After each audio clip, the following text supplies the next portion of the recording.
الف اللہ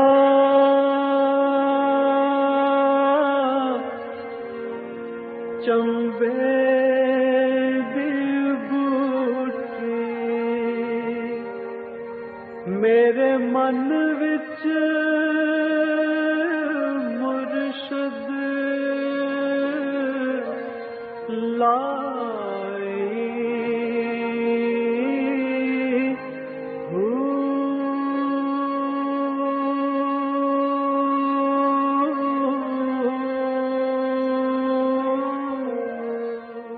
بسم اللہ الرحمن الرحیم۔ السلام علیکم۔ پروگرام المرشد اور میں ہوں منور عتیق۔ ناظرین محترم، ایک بار پھر دارالعرفان منارہ سے آپ کی خدمت میں حاضر ہیں، جہاں پر سالانہ اجتماع کے حوالے سے صحبت شیخ کا سیشن جاری ہے، اور اسی سیشن کو ہم نے اپنے پروگرام کا حصہ بنایا ہے۔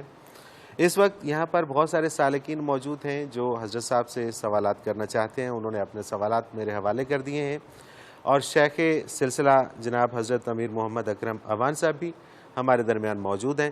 بہت شکریہ حضرت صاحب، آپ نے وقت دیا اور آپ نے اجازت دی کہ ہم اس سیشن کو اپنے پروگرام کا حصہ بنائیں۔ بہت سارے سوالات ہیں میرے پاس آج بھی، اور سلسلہ سوالات کا شروع کرتے ہیں۔ احمد نواز آسٹریلیا سے لکھتے ہیں کہ بعثت نبوی سے پہلے نبی کریم علیہ الصلوۃ والسلام غار حرا تشریف لے جاتے تھے، لیکن اس وقت قرآن پاک نازل نہیں ہوا تھا، تو پھر آپ کون سی عبادت کرتے تھے؟ الحمدللہ رب العالمین، والصلاۃ والسلام علی حبیبہ محمد وآلہ وصحبہ اجمعین۔ اعوذ باللہ من الشیطان الرجیم، بسم اللہ الرحمن الرحیم۔ انہوں نے بہت بنیادی بات پوچھی ہے، اور میرے خیال ہے بہت کم لوگوں کی توجہ اس طرف جاتی ہے۔ نبی تخلیقی طور پر نبی ہوتا ہے، انبیاء تخلیقی نبی کیے جاتے ہیں، اور نبی دنیا میں نبی ہوتا ہے، نبی وصال کے وقت نبی ہوتا ہے، قبر میں نبی ہوتا ہے، حشر میں نبی ہوگا، جنت میں نبی اپنی نبوت کے ساتھ ہوگا۔ نبی ہونا اور بات ہے، اور مبعوث ہونا ایک دوسری بات ہے۔ صحیح۔ مبعوث ہونے سے مراد یہ ہوتا ہے کہ اس وقت، جیسے آپ آج انگریزی میں کہتے ہیں ایکٹیویٹ کر دیا کسی چیز کو، اس وقت وہ کار نبوت پہ اللہ کے حکم سے لگ جاتے ہیں، شروع کر دیتے ہیں، لیکن ان کا حال قبل از نبوت جو ہوتا ہے اسے علماء حق ولایت نبوت کہتے ہیں، نبی کی ولایت۔ اور وہ بھی صرف خاصہ نبی کا ہوتا ہے، کوئی ولی اللہ ولایت نبوت نہیں پا سکتا۔ ولایت نبوت انبیاء کے لیے ہوتی ہے جو قبل بعثت، یعنی ایک ان کے قلب اطہر کا تعلق رب العالمین سے قائم رہتا ہے۔ اس لیے حضور کی قبل از بعثت زندگی کو آپ کی صداقت پر دلیل قرار دیا قرآن نے۔ مشرکین سے آپ نے فرمایا کہ میں نے تو عمر بسر کی ہے، میری عمر پر کہیں، میری زندگی پر کہیں انگلی رکھ کے دکھاؤ، کہیں میں نے غلطی کی ہے، جھوٹ بولا ہے، زیادتی کی ہے۔ یعنی وہ جو عصمت نبوت اور ولایت نبوت ہے وہ حاصل ہوتی ہے۔ اب اس کا تقاضا یہ ہوتا ہے کہ وہ اللہ کریم سے محو رہے، اس طرف مصروف رہے۔ تو نبی اکرم صلی اللہ علیہ وسلم مہینوں غار حرا میں تشریف لے جاتے، متوجہ اللہ رہتے، اللہ کا ذکر کرتے، یا جسے آپ مراقبہ کہہ لیں، متوجہ اللہ ہونا۔ تو یہ اس بات کا ثبوت ہے کہ یہ ذکر قلبی اور مراقبہ جو ہے یہ قبل نبوت بھی حضور فرمایا کرتے تھے۔ سبحان اللہ۔ یعنی مخلوق سے کٹ کر صرف خالق سے رابطہ رکھنا، تو یہ ان کے مزاج کی ضرورت ہوتی تھی۔ آپ تشریف لے جاتے تھے، مہینوں بیٹھے رہتے تھے۔ ناظرین محترم، اگر آپ بھی اپنا کوئی سوال ہمیں بھیجنا چاہیں تو آپ اسکرین کے اوپر ایک نمبر بار بار ابھرتا ہے، اس کو نوٹ فرما لیجئے اور ایس ایم ایس کر دیجئے اس نمبر پہ۔ نمبر میں دوہرا دیتا ہوں، 0333 555021 اس نمبر پر آپ ہمیں SMS کر سکتے ہیں، اور اگر آپ کا کوئی سوال ای میل کے ذریعے آپ ہمیں بھیجنا چاہیں تو ہمارا ای میل ایڈریس آپ نوٹ فرما لیجئے، almurshid313@hotmail.com۔ ناظرین محترم، یہ جو سالانہ اجتماع اس وقت یہاں پر جاری ہے، یہ 22 جون کو ختم ہوگا، اس کے بعد اعتکاف کا ایک اجتماع یہاں پر شروع ہوگا، اور یہاں پر مہینے میں جو پہلے مہینے کی پہلا ہفتہ اور اتوار، یہ 2 دن ہوتے ہیں، اس میں بھی ہر مہینے یہاں پر اجتماع ہوتا ہے، اور اگر آپ اس میں شامل ہونا چاہیں تو بڑا آسان سا راستہ ہے کہ آپ چاہے لاہور سے آئیں، چاہے آپ راول پنڈی سے آئیں، کلر کہار بہت مشہور جگہ ہے، یہاں پر آپ تشریف لائیں، اور کلر کہار سے خوشاب کی طرف ایک راستہ نکلتا ہے، خوشاب روڈ پہ آپ صرف 25 کلومیٹر آگے آئیں گے تو دارالعرفان منارہ کا بورڈ آپ کو نظر آ جائے گا۔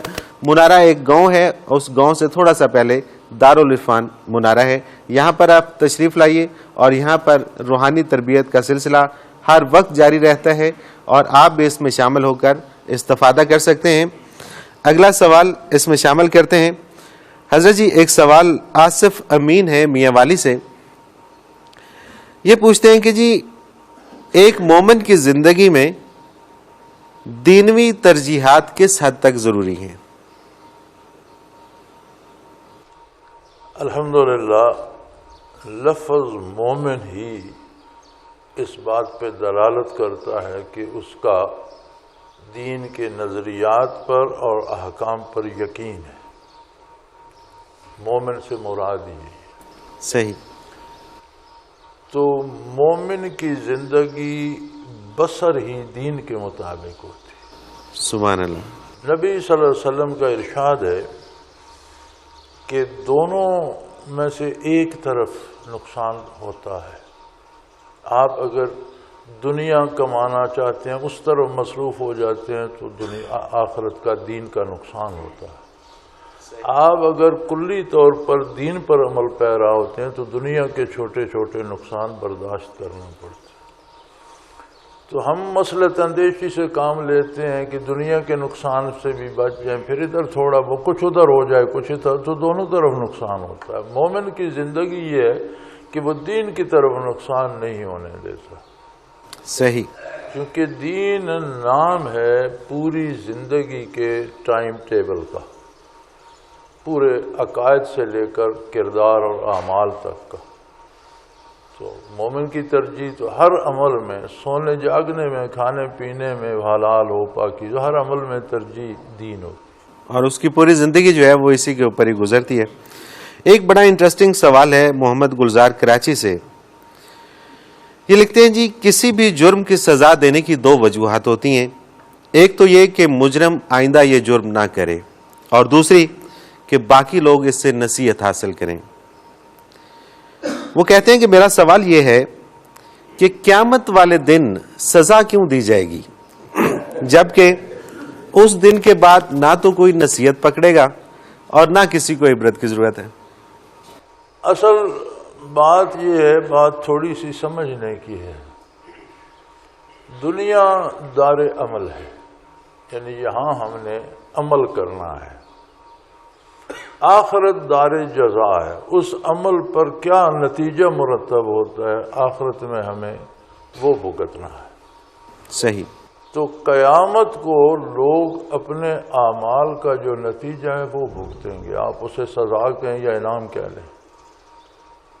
ایک بندہ دنیا میں ایندھن جمع کرتا رہا، آگ بھڑکاتا رہا، یہ دار عمل ہے، وہ بھڑکا رہا ہے۔ دار الجزا میں جب جہاں اعمال کا بدلہ ملنا ہے وہاں جائے گا تو خود ہی جلنا پڑے گا۔ اب اسے آپ سزا نہ کہیں، اس کے عمل کا نتیجہ کہہ دیں تو بات سمجھ آ جائے گی۔ اس لیے قرآن کریم میں آتا ہے نا وَمَا ظَلَمْنَاهُمْ، ہم نے ان کے ساتھ زیادتی نہیں کی، وَلَٰكِنْ كَانُوا أَنفُسَهُمْ يَظْلِمُونَ، یہ اپنے آپ کے ساتھ خود زیادتی کرتے، ہم نے ان سے زیادتی نہیں کی۔ اللہ کریم فرماتے ہیں کہ ہم نے انہیں دوزخ میں پھینک دیے، یا نہیں، یہ زندگی بھر محنت کر کے دوزخ میں گئے۔ تو آخرت دار الجزا ہے، وہاں عبرت کی یا نصیحت کی ضرورت نہیں ہے. عبرت جس نے حاصل کرنی ہے، یہاں قرآن موجود ہے، اللہ کے نبی کے ارشادات موجود ہیں. اس کے بعد جو کچھ آپ نے کرنا ہے، اگر آپ آخرت کے نتیجہ نہ رکھیں تو دنیا میں نیک لوگ تو تھوڑے ہیں، پھر تو بدکار جیت گئے. دنیا میں انہوں نے موج کر لی، ظلم کر لی، آخرت میں کوئی پوچھے گا ہی نہیں. صحیح. تو آخرت میں سزا عبرت کے لیے یہ سزا نہیں ہے، اسے سزا نہ کہا جائے، اسے ان کے کردار کا نتیجہ کہا جائے. بالکل صحیح، بالکل صحیح. ایک آدمی سروس پہ جاتا ہے، باہر ملک چلا جاتا ہے، پیسے بھیجتا رہتا ہے، بھیجتا رہتا ہے، بھیجتا رہتا ہے. اب جو واپس آتا ہے تو وہ اس کی ضرورت ہے. اب وہ جہاں بھیج رہا ہے، جب کئی دفعہ ہوتا ہے وہ واپس آتا ہے، وہاں زیرو ہوتا ہے، اگلے کھا جاتے ہیں. تو اسے کہاں سے ملیں گے؟ بھوکا رہے گا. آخرت ہمارا حقیقی گھر ہے، یہاں ہم آئے ہیں وہاں کے لیے کمائی کرنے کے لیے، یہاں سے کر کے بھیج رہے ہیں. اب کیا بھیج رہے ہیں؟ واپس جائیں گے تو بھگتنا پڑے گا. صحیح صحیح. حضرت جی ایک اور اسی طرح کا بڑا انٹرسٹنگ سوال ہے.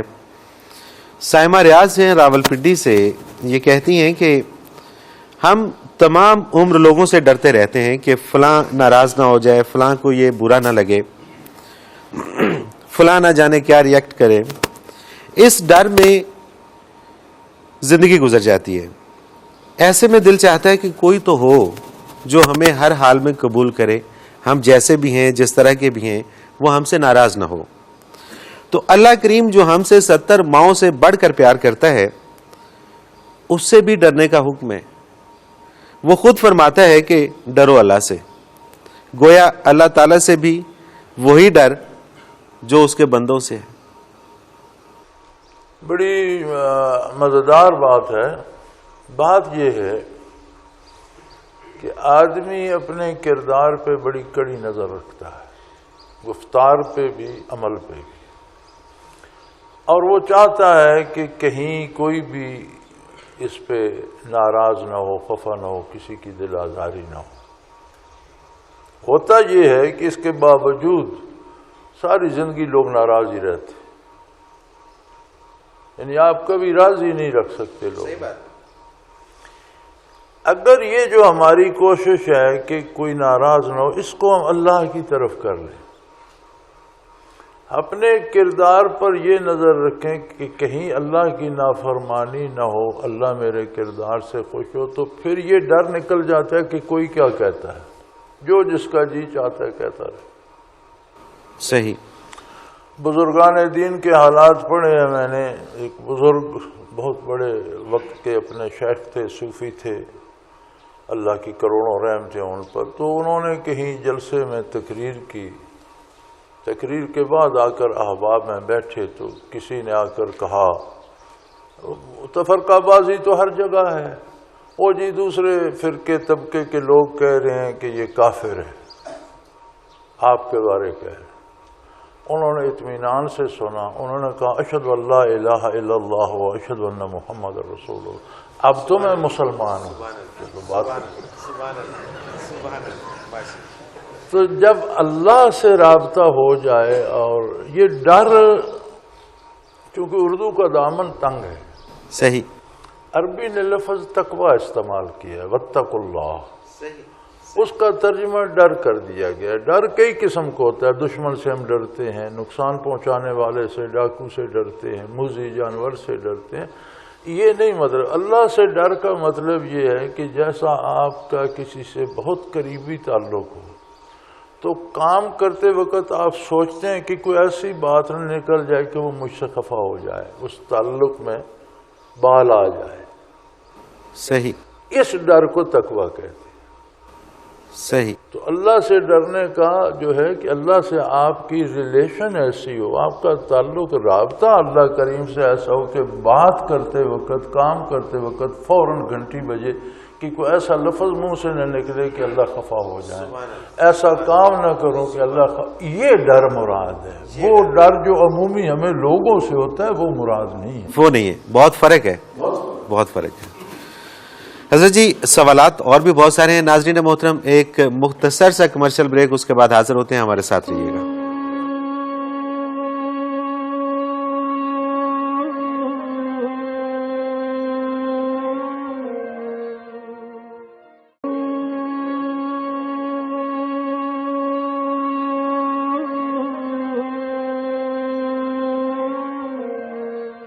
پروگرام میں ایک بار پھر خوش آمدید ناظرین. ہم اس وقت دارالعرفان منارہ سے آپ کی خدمت میں حاضر ہیں اور حضرت صاحب ہمارے ساتھ موجود ہیں. سوالات کا سلسلہ جاری ہے.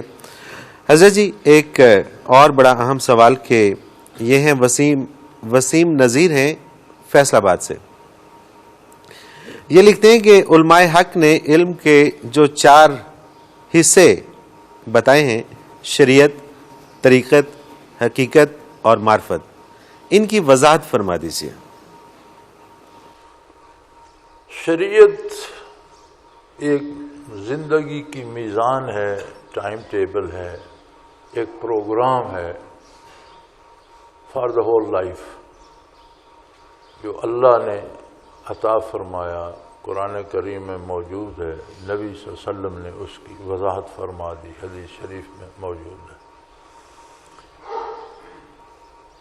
اب اس کے ساتھ طریقت یہ ہے کہ یہ صرف محض ایکٹنگ نہ کی جائے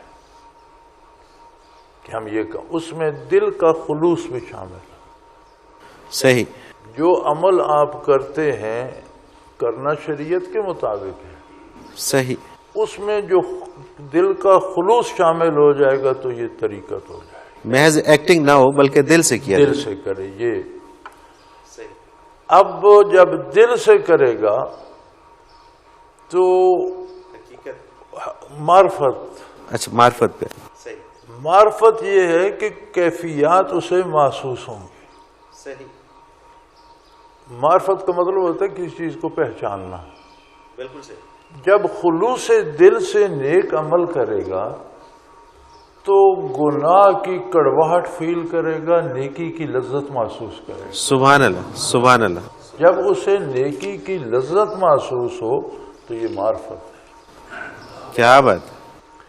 اور جب اس کا دل واصل باللہ ہو جائے اور ہمہ وقت دل میں اللہ کی حکومت قائم رہے اور وہ ایسے زندہ ہو گویا اللہ کے سامنے ہوں، میں اللہ کو دیکھ رہا ہوں. دیکھنا اور بات ہے اور دیکھنے کی کیفیت اور بات ہے. صحیح. ہمارا بعض بندوں سے بھی یا بیٹے سے، بیٹی سے، اولاد سے، بیوی سے بھی یہ تعلق ہو سکتا ہے کہ میں جہاں بھی جاتا ہوں تمہاری شکل میرے سامنے ہوتی ہے. صحیح. ایک محبت کا درجہ ہے. یہ درجہ جب اللہ کریم سے ہو جائے اور وہ سمجھے میں جہاں بھی ہوں میرا اللہ میرے پاس موجود ہے. سبحان اللہ. جیسے نبی کریم صلی اللہ علیہ وسلم نے فرمایا کہ اللہ کی عبادت ایسے کرو کہ انک ترا ہو، گویا تم اللہ کو دیکھ رہے ہو. یہ حقیقت ہے.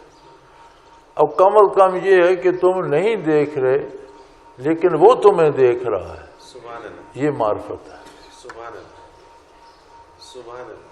یعنی اللہ کی عظمت کی پہچان معرفت ہے اور اللہ کے روبرو ہو جانا ایک کیفیت ہے جو حقیقت. یہ حقیقت ہے. بہت بہتر انداز میں ان کو ان کا جواب مل گیا ہوگا. محمود صاحب ہیں، یہ بھی گوجرا سے ہیں، فیصل آباد سے. یہ لکھتے ہیں کہ جی تجلیات باری تعالیٰ دل میں سماتی ہیں یا کہ اللہ کریم ذاتی اعتبار سے دل میں سماتا ہے؟ کیونکہ حدیث میں ہے جس کا ترجمہ ہے کہ میں زمین و آسمان میں نہیں سماتا لیکن اپنے بندہ مومن کے دل میں سما جاتا ہوں. کیا دوسرا ان کا شاید اس سے لنک ہے، سوال ہے کہ کیا صوفیہ کو کشف قبور ہو سکتا ہے؟ اس کے حاصل کرنے کا کیا طریقہ ہے؟ یہ 2 سوال ہیں شاید الگ الگ. حدیث قدسی ہے لا یسانی ارضی ولا سمائی ولیکن یسانی قلب و عبد المومن. زمین و آسمان مجھے نہیں سما سکتے لیکن بندے مومن کا دل سما سکتا ہے.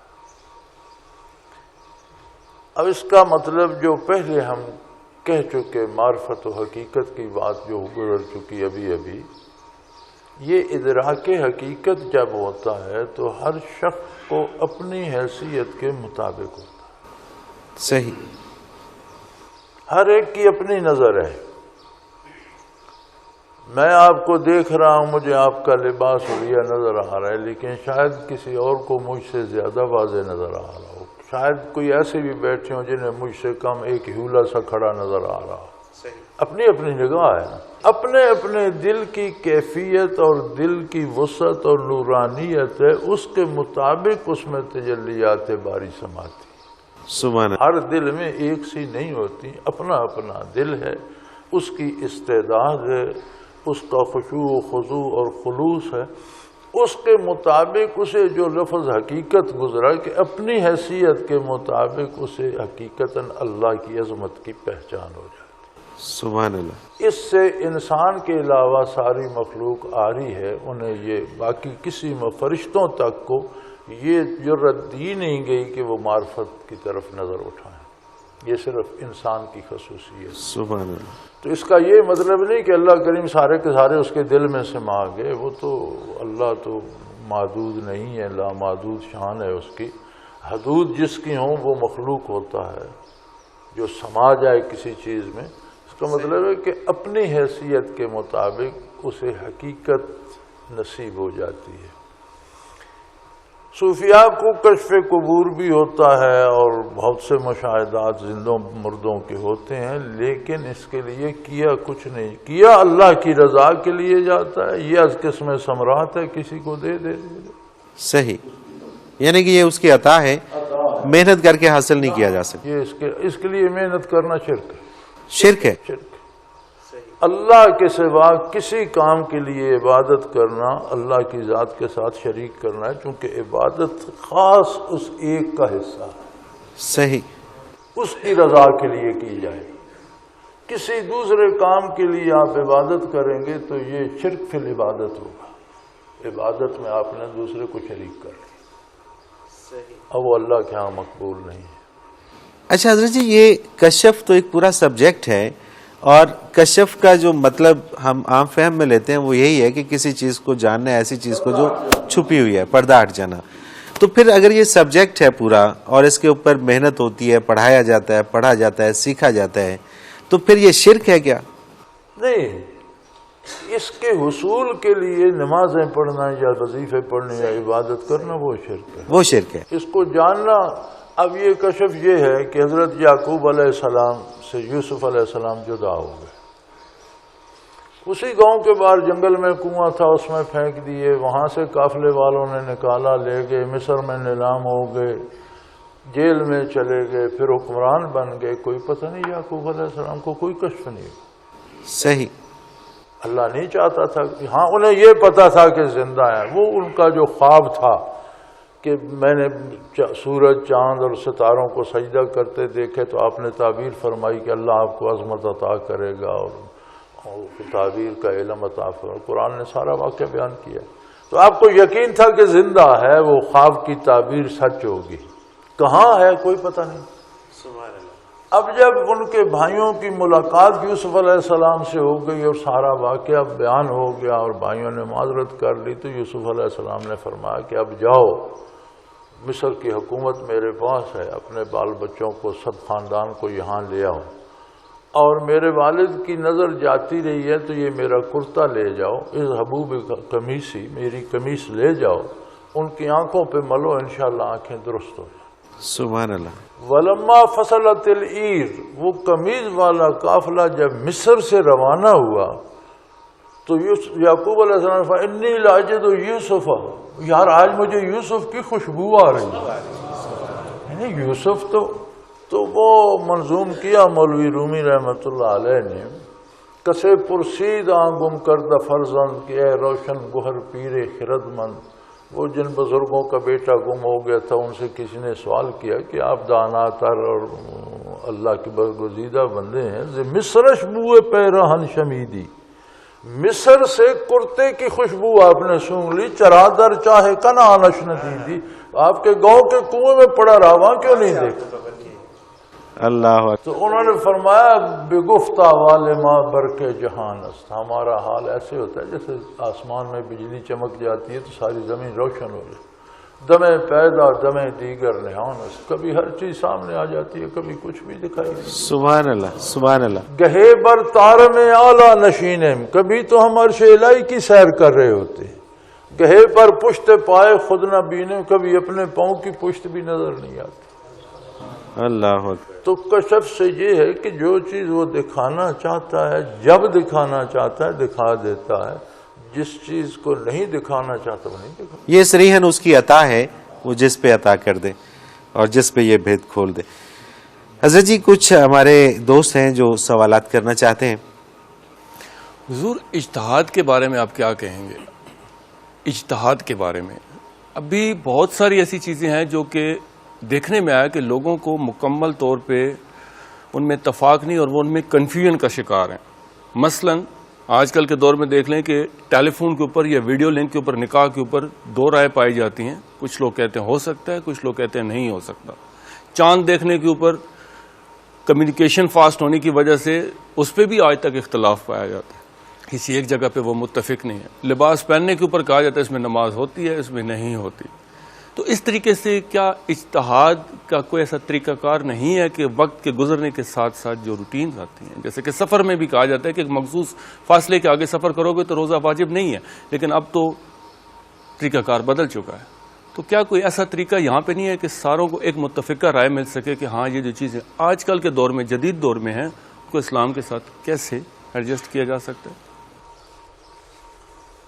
الحمدللہ اختلافات اس وجہ سے نہیں ہے کہ لوگوں کو سمجھ نہیں ہے, اختلافات لوگوں کے مزاج کی وجہ سے. یہ دور اپنی ساری ترقی کے باوجود انسان اور انسانیت کو تنزل کی طرف لے گیا ہے.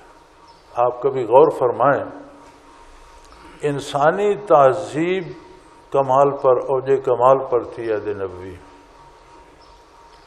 آج مشینی دور میں اور برقی دور میں اور مواصلاتی نظام کے اس دور میں آج لوگوں کی تہذیب وہ ہو گئی ہے جو جانوروں کی ہے.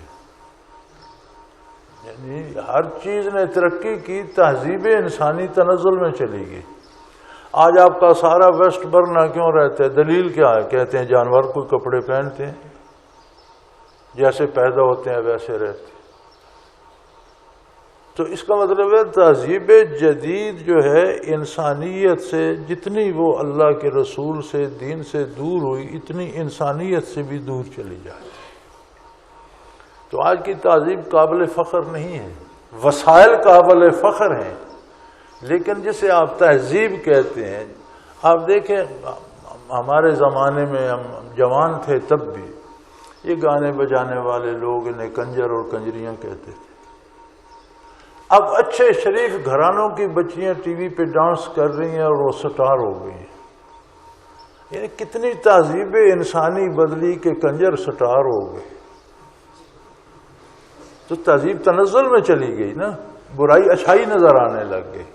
یہ ایک عام مثال ہے, میں کسی پہ طنز نہیں کرتا, اللہ معاف فرمائے, میں منبر رسول پہ بیٹھا ہوں, میں ایک عام مثال سمجھانا چاہ رہا ہوں. اب رہی بات اجتہاد کی, تو اجتہاد کا دروازہ کسی نے بند نہیں کیا.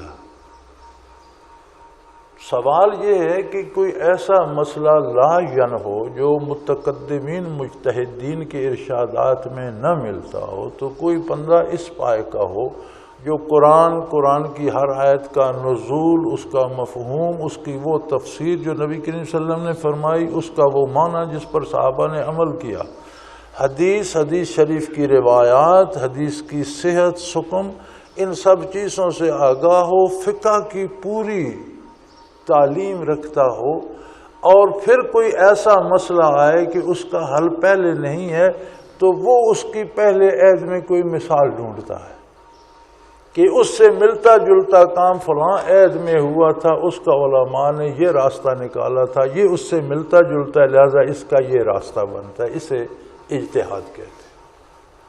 اس سے کسی نے منع نہیں کیا, لیکن سوال یہ ہے کہ مجتہد اجتہاد کرے, ہر بندہ رائے دینا شروع ہو جائے تو وہ تو صحیح نہیں.